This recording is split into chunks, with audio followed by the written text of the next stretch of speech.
não darem alimento, como se diz na internet, para os trolls, ao não aceitar a provocação, ao não responder no mesmo tom, que eu não vou alimentar a sua raiva.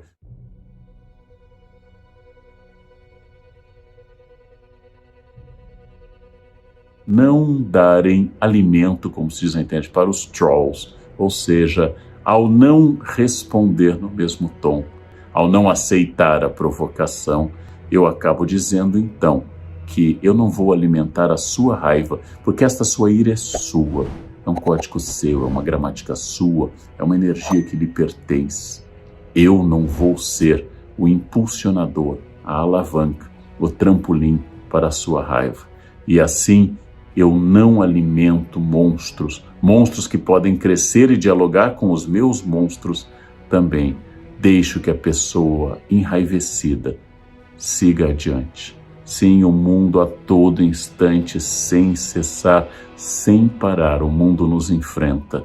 E se na Grécia era uma virtude eu reagir a esse mundo, se no mundo da internet responder com mais palavrões, com mais agressividade, com um humor mais agressivo, com ataques mais pessoais, isso possa ser visto por alguém como uma virtude, é uma amostra de que aquele que me provocou venceu. Fulano lhe colocou um apelido nas redes, fulano fez algo agressivo para você, é um problema dele.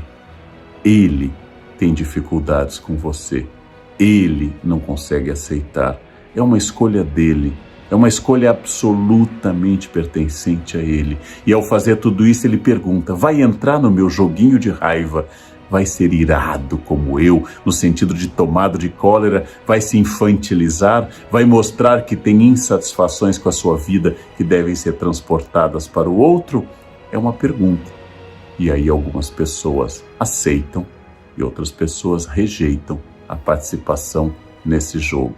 A ira é um pecado capital, é estudado pela psicanálise, é descrito na literatura. Tem exemplos históricos como a fúria dos angevinos, a fúria angevina, essa família de governantes da França e da Inglaterra que se jogavam no chão, irados e rolavam, possuídos por uma força que se tornou histórica e até hilária.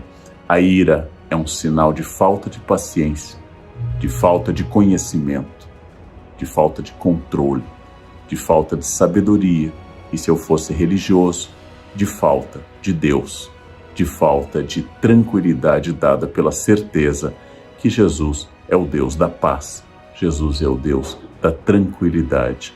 Todas essas reflexões em vários campos, do religioso ao psicanalítico, do histórico ao literário, para que eu possa dar uma resposta em época tão tomada pela ira, tão cheia de sentimentos irados, que eu posso fazer da conquista da minha paz, da minha paciência, da minha estabilidade, da minha tranquilidade, um grande projeto de vida. E se eu não puder isso para sempre, sigam o conselho dos alcoólicos anônimos. Só hoje eu não responderei aos ataques agressivos da internet. Só hoje eu entenderei que aquela buzinada no trânsito não é pessoal, não é algo para mim, mas é a dor de alguém que tem muita pressa, porque não tem tranquilidade, porque interpreta o mundo como algo que o enfrenta diariamente. Eu entendo a dor do outro, aceito, deixo seguir, porque eu não quero fazer parte desse jogo. É um desafio para mim. A ira é uma questão importante para mim, é um pecado capital que me toca muito e diariamente eu tenho tentado sempre controlar para me entender e me entendendo, crescer e crescendo, deixar de ser infantil, tomado de ódio, irado, narcísico, com orgulho ferido e como tal não forte, mas frágil, porque quem se domina é forte e quem se deixa controlar pela raiva é sempre fraco e sempre sofre bastante com isso. Quando alguém lhe xinga de velha, de feio, de babaca, de filho de alguma coisa, quando alguém lhe xinga até dizendo um time de futebol específico, que eu não vou repetir, resta você saber, a pessoa está certa ou errada. Se ela estiver certa, ela não está me ofendendo. Se ela estiver errada, está me ofendendo. A vida é muito curta para que eu perca tempo com babacas cheios de ódio. A vida é muito curta para isso, né? É muito curta. Evitem esse problema. Quem se conhece não se olha como Superman e na verdade é o pateta. Quem se conhece sabe dos seus limites e explora esses limites ao máximo. Quem se conhece sabe, talvez eu não tenha vindo ao mundo tão bonito, talvez eu não tenha vindo ao mundo tão alto, tão rico, tão hábil em línguas. Eu posso fazer muito com isso, muito. Posso esticar esses limites ao máximo. É fundamental conhecer-se, sempre, sem exceção, sem nunca perder de vista que consciência é a chave da transformação. Consciência é a chave de todas as transformações. Respostas claras, objetivas para a pergunta que eu fiz no início. O que eu quero? Onde isso vai me levar? Quem sou eu? Isso me torna ou não feliz? Consciência. Controlar a vaidade. O principal elemento de descontrole de uma vida. Trabalhei para homens muito importantes nesse país. Trabalhei com pessoas fundamentais deste país. E quase todos com o mesmo pecado. O pecado da vaidade. O pecado fundacional da humanidade, o de Lúcifer. O pecado de se achar mais do que é. E de achar que os outros concordam com isso. Mire em ser mais do que você é. Mas saiba exatamente quem você é. Para que o mundo não precise lembrá-lo disso com frequência.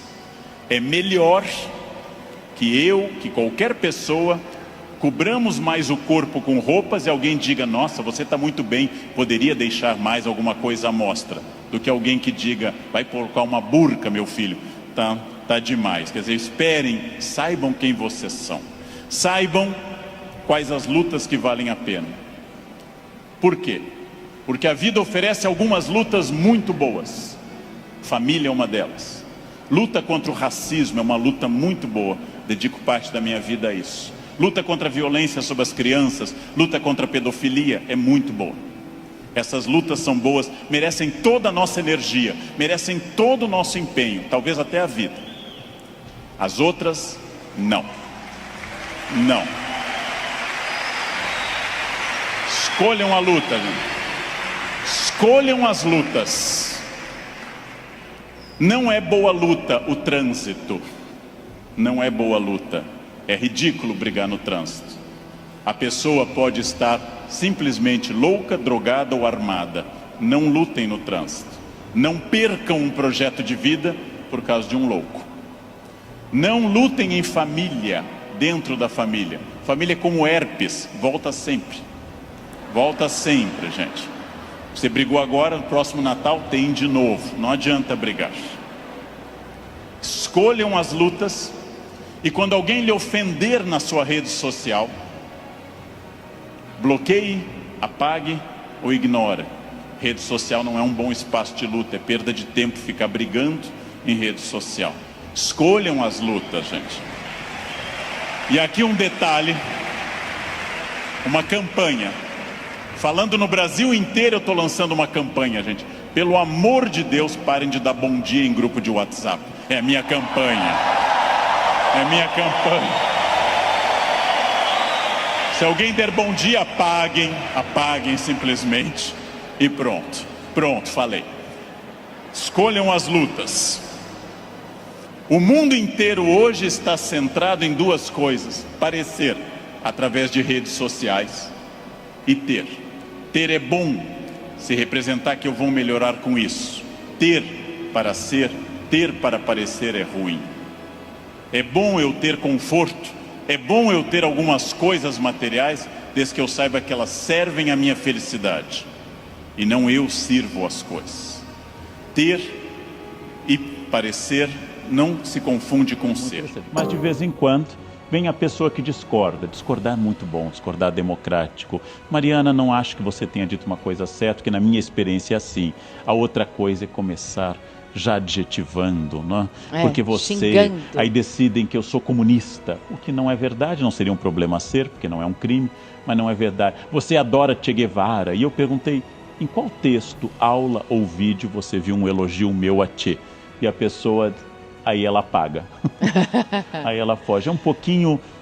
O ódio sempre é uma maneira de falar de você, nunca é do outro, né? O ódio é falar do que te incomoda. Muito ódio é sinal de que você não vê muito prazer na sua existência. Então, você tem que marcar este prazer pelo ódio. As redes estão povoadas de gente mal resolvida. Falar mal é uma forma de falar do que me dói, do que me incomoda. Por isso, nós deveríamos ter um pouco de cuidado, porque é quase um raio-x da nossa alma. Quase toda detração ela embute alguma forma de preconceito, né? O senhor concorda com isso? Sim. E como combater o preconceito, já que ele é a fonte da detração em geral? Tente eliminar do campo do humor e da piada o português, a loira, o homossexual. Tente eliminar da piada o pobre, tente eliminar da piada o nordestino, e você verá que o nosso humor acaba de falecer. Porque o humor é um dos grandes campos do preconceito. Isso não entre nós. Na Grécia, Aristófanes, ao falar de Sócrates, Aristófanes, ao falar da democracia, nas suas comédias, cometia os mesmos tipos de preconceito. Então, o preconceito é um dos elementos que estabelece uma tentativa de aliança entre mim e o outro. Ele nasce da ignorância e o preconceito nasce também do medo. Se eu tivesse que achar um pai e uma mãe para o preconceito, um é a falta de conhecimento e o outro é a angústia do medo. Essas duas coisas que existem em todas as pessoas, porque todos nós temos medo, elas fazem surgir exatamente isso. No alvo do meu preconceito está o meu desejo. Está o meu desejo a todo instante, aquilo que eu projeto no outro.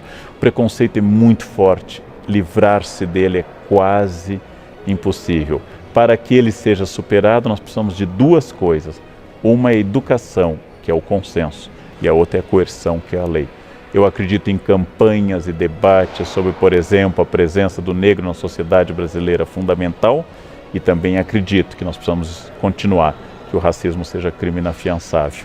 A junção dessas duas coisas faz com que as pessoas comecem a abandonar a barbárie do racismo. É preciso haver educação sobre o trato com as mulheres, que transforme as pessoas, e é preciso haver Lei Maria da Penha. Essas duas coisas podem resolver a médio e longo prazo. Imediatamente, não, porque nós somos formados por uma sociedade preconceituosa.